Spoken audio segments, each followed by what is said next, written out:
What is the main problem addressed by the proposed method in the paper? The main problem addressed by the proposed method in the paper is the curse of diversity phenomenon in ensemble-based exploration. This phenomenon refers to the significant underperformance of individual ensemble members compared to their single-agent counterparts due to the challenges of off-policy learning in a diverse ensemble. The paper introduces a novel method named Cross-Ensemble Representation Learning, CERL, to mitigate this curse of diversity.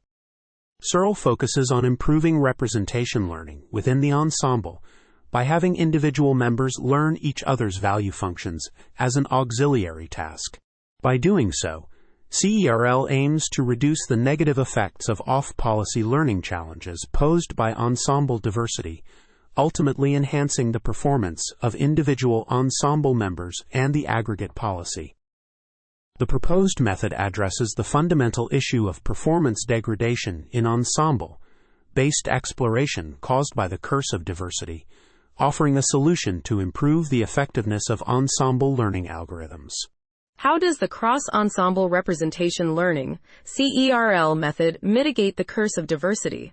Provide a step-by-step explanation of the method. The Cross-Ensemble Representation Learning, CERL method mitigates the curse of diversity through a novel approach that leverages representation learning without the need to share network layers across ensemble members. Here is a step-by-step explanation of how CERL achieves this. 1. Conceptual split. In CERL, each Q-value network is conceptually split into an encoder F and a head G. This split allows for the separation of learning the value functions of different ensemble members. 2. Auxiliary task. CERL introduces an auxiliary task where each ensemble member's Q-value network encoder learns the value functions of all ensemble members. This is achieved by having each ensemble member I possess an Q-value heads where Q_I_J S A equals G_I_J F I S A _J equals 1 caret. 3. Main head and auxiliary heads. The main head Q_I S A for each ensemble member I defines its own value function estimation. The auxiliary heads Q_I J S A, where J, nec I, are used to learn the value function of other ensemble members as auxiliary tasks. 4. Parallel updates. For each transition SARS, CERL performs TD updates for all n times n heads in parallel. This parallel update process ensures that each ensemble member's Q-value network encoder learns from the value functions of all other ensemble members. 5. Efficiency and implementation. CERL is computationally efficient and easy to implement. In experiments, duplicating the last linear layers of the networks as auxiliary heads suffices. This implementation increases the number of parameters by a small percentage and has minimal impact on computational resources. 6. Representation learning effect. By forcing the Q-value network encoders to learn the value functions of all ensemble members, CERL improves representations. This leads to more efficient off-policy learning by enhancing the ability of Q-value networks to generalize to state-action pairs that are underrepresented in the data. 7. Preservation of diversity. Importantly, CERL achieves representation learning effects similar to network sharing without actually sharing network layers. This preserves the diversity of the ensemble, ensuring that the benefits of using an ensemble are maintained while mitigating the curse of diversity. In summary, CERL addresses the curse of diversity by introducing an auxiliary task that enhances representation learning within the ensemble, allowing individual ensemble members to learn from each other's value functions without compromising the diversity of the ensemble. What are the theoretical benefits of using ensemble-based exploration, according to the paper?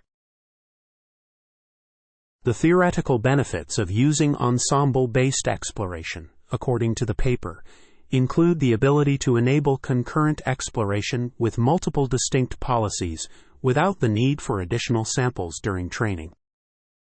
Additionally, at test time, the learned policies can be aggregated into a robust ensemble policy using methods such as majority voting or averaging. This approach is believed to provide advantages in terms of exploration and exploitation in deep reinforcement learning tasks.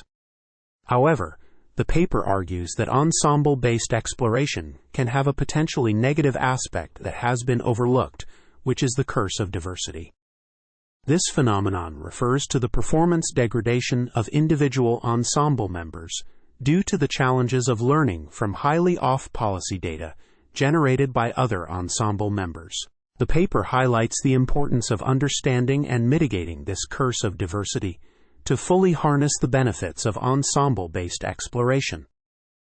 How is the performance of individual ensemble members compared to their single-agent counterparts in the experiments? The performance of individual ensemble members compared to their single-agent counterparts in the experiments shows that individual ensemble members significantly underperform their single-agent counterparts in many environments. For example, in the bootstrapped DQN algorithm, the individual ensemble members bootstrapped DQN indiv exhibit a clear underperformance relative to their single-agent counterparts, double DQN, across 55 Atari games and 4 MuJoCo tasks. This underperformance is observed in the majority of Atari games, and 3 out of the 4 MuJoCo tasks, indicating a universal phenomenon. However, it is noted that aggregating the learned policies at test time can sometimes provide a substantial performance boost and even fully compensate for the performance loss in individual policies, such as in the case of the Walker 2D environment. This phenomenon highlights the curse of diversity, where the challenging off-policy learning posed by a diverse ensemble leads to performance degradation in individual ensemble members. What are the implications of the observed performance degradation in ensemble-based exploration, according to the paper? The implications of the observed performance degradation in ensemble-based exploration, as outlined in the paper, are significant.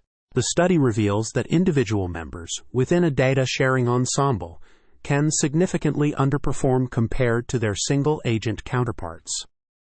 This finding challenges previous claims that the enhanced performance of ensemble methods is primarily due to improved exploration. The results suggest that the benefits of ensemble methods, such as bootstrapped DQN, often stem more from policy aggregation rather than exploration. This raises concerns for future applications of ensemble-based exploration, especially in scenarios where individual agent performance is crucial, like hyperparameter sweeps with ensembles. Additionally, the study highlights the need for better ensemble algorithms that can mitigate the observed performance degradation while still leveraging the advantages of using an ensemble. What are the experimental details and setup used in validating the proposed method CERL in the paper? The experimental details and setup used in validating the proposed method CERL in the paper involve testing CERL on Bootstrap DQN in 55 Atari games and on Ensemble SAC in 4 MuJoCo tasks. The comparison includes Bootstrap DQN and Ensemble SAC without CERL, as well as the single-agent double DQN and SAC. The experiments aim to determine if CERL can mitigate the curse of diversity, which is the performance gap between individual ensemble members and their single-agent counterparts, and if the improvements in individual ensemble members translate into a better aggregate policy. The results show that CERL consistently mitigates the curse of diversity across the tested environments. For example, applying CERL to Ensemble SAC in humanoid with a 0.2m-sized replay buffer reduces the performance gap between SAC and Ensemble SAC indiv from roughly 3,000 to around 500. Additionally, the improvements in individual policies due to CERL translate into enhancements in aggregate policies, enabling CERL to achieve the best performance with policy aggregation in both domains. The experiments also include additional results, such as ensemble size ablations and an alternative design of CERL, which can be found in the appendix of the paper.